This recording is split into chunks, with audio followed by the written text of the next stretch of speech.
Bon allez, les nouvelles mécaniques, il y en a beaucoup. Moi qui pensais faire une petite vidéo, et bah let's go. Bonjour tout le monde, bienvenue du coup à cette deuxième vidéo sur Granblue Fantasy vs Rising consacrée aux nouveautés qu'a pu apporter cette nouvelle version par rapport au jeu Vanilla, parce que ouais, c'est une grosse update.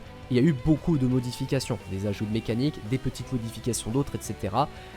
Bah cette vidéo est consacrée pour ça. Déjà, premièrement, lorsque vous faites un dash avant et que vous appuyez sur avant plus un bouton, vous faites ce qu'on appelle une dash attack. Cela vous permet tout simplement d'avoir une autre variété de coups en plus des coups de base. Lorsque je fais dash avant light, c'est un coup qui est assez rapide et qui est surtout universel, c'est-à-dire que tout le monde a les mêmes propriétés de cette petite dash attack. C'est une attaque qui est extrêmement rapide mais surtout vous donne un avantage très fort lorsqu'elle est placée en hit comme en bloc. Pourquoi? Parce que en hit c'est combotable si je ne suis pas un sac, et en bloc c'est tout simplement positif en bloc, ce qui fait que du coup sur le papier c'est toujours à moi de jouer malgré le fait que l'adversaire a bloqué mon dash attack light. Donc ce genre de truc, bah ça existe, voilà, c'est pour ça que c'est extrêmement fort. Derrière vous avez aussi d'autres versions, la version médium qui va elle différer en fonction de votre personnage, hein. Pour vous donner un exemple, Zoé c'est un overhead, d'accord. Celui de Jita, c'est un low. Ouais, c'est pour ça. Il va falloir connaître du coup votre dash attack en fonction du personnage que vous jouez, mais ne vous inquiétez pas, elles ne sont pas très compliquées. Derrière, vous avez une dash attack heavy qui elle aussi va différer en fonction de votre personnage. Exemple, Zoe c'est une armor, c'est-à-dire qu'elle va utiliser son bouclier pour d'abord se protéger d'une attaque et derrière la contrer, donc ça vous donne un petit peu ce genre de truc.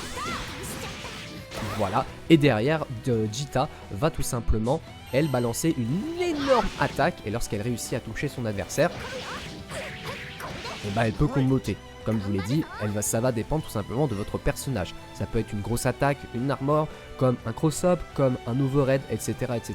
Comme je vous l'ai dit, ça va dépendre de votre personnage.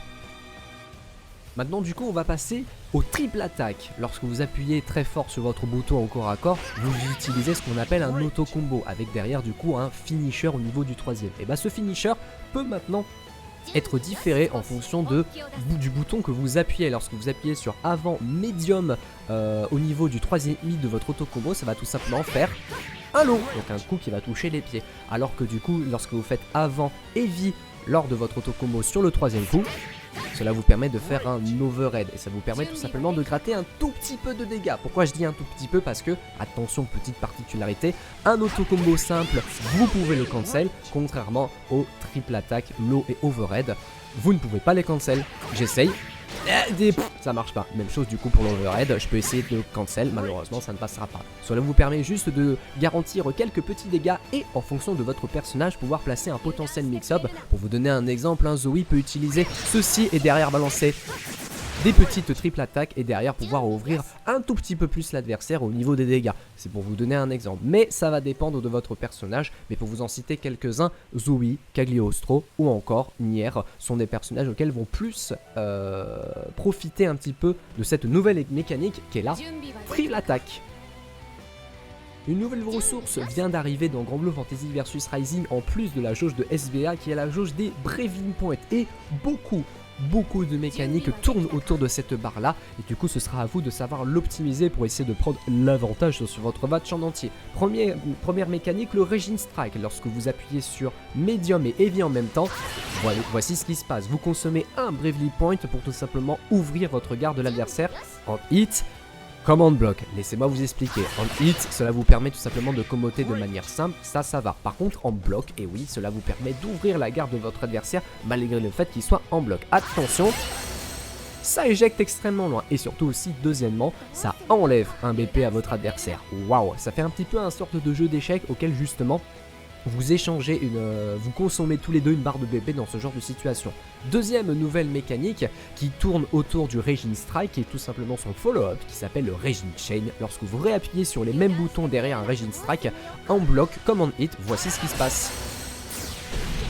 Cela vous permet, en consommant 25% de votre barre de super, tout simplement enchaîner votre Raging Strike en hit comme en bloc. Et ouais, cela vous permet du coup en bloc d'avoir une ouverture gratos et tout simplement comboter derrière parce qu'après tout, faut bien ouvrir la garde au bout d'un moment. Alors vous allez me dire, ah ouais mais du coup mais c'est extrêmement fort, la garde c'est absolument pas du tout une ressource défensive extrêmement fort contre le Raging Strike parce que justement je peux me faire ouvrir extrêmement facilement. Je suis d'accord, mais c'est là où je vais pouvoir introduire une nouvelle mécanique qui elle aussi consomme un Bravely Point qui s'appelle le Brave Counter. Lorsque vous appuyez sur la touche du Raging Strike pendant que vous bloquez, vous activez le Brave Counter, ce qui vous permet tout simplement d'avoir ce qu'on appelle un Guard Cancel. Voici un exemple.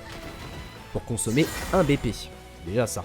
Mais surtout ça vous permet d'éviter les ouvertures gratuites à base de Raging Strike, ça c'est quand même plutôt cool. Mais attention, comme vous avez pu le voir, j'ai perdu un BP lorsque j'ai subi le Raging Strike et j'en ai dépensé un deuxième lorsque j'ai utilisé le Brave Counter. Donc sur le papier, la personne qui a balancé le Raging Strike, dans tous les cas, c'est lui qui aura quand même raison dans l'interaction parce qu'il vous a forcé à consommer beaucoup de barres de BP.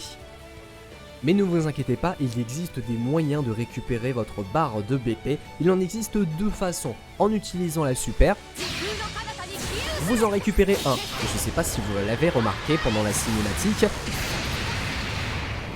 mais j'en ai aussi consommé un à mon adversaire. Et ouais, il y a un petit jeu de vol entre guillemets dans l'histoire lorsque vous utilisez une super, ce qui est quand même plutôt cool. Et la deuxième façon, c'est en utilisant votre Ultra ou SSBA. Vous allez récupérer un BP, mais au lieu d'en manger un à votre adversaire, vous allez en manger deux.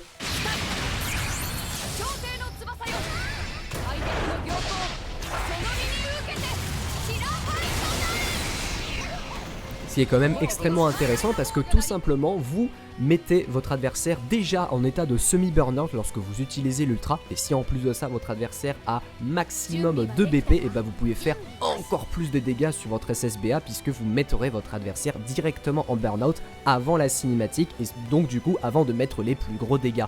C'est quand même super cool.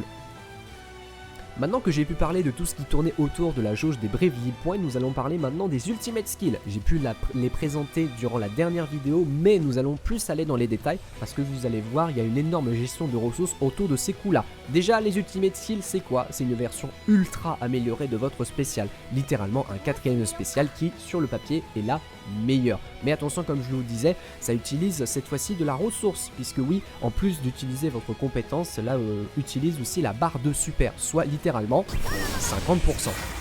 Donc c'est pour ça qu'il faut faire très attention lorsque vous les utilisez. Mais là, et c'est là où c'est assez subtil au niveau de la gestion des ressources, c'est que vous pouvez en récupérer en fonction de comment vous utilisez votre ultimate skill. Si vous utilisez votre ultimate skill et que vous touchez votre adversaire en hit, vous récupérez 25% de votre barre de super. Déjà c'est pas mal. Même chose en bloc, vous pouvez en récupérer la moitié de 25%, soit 12,5.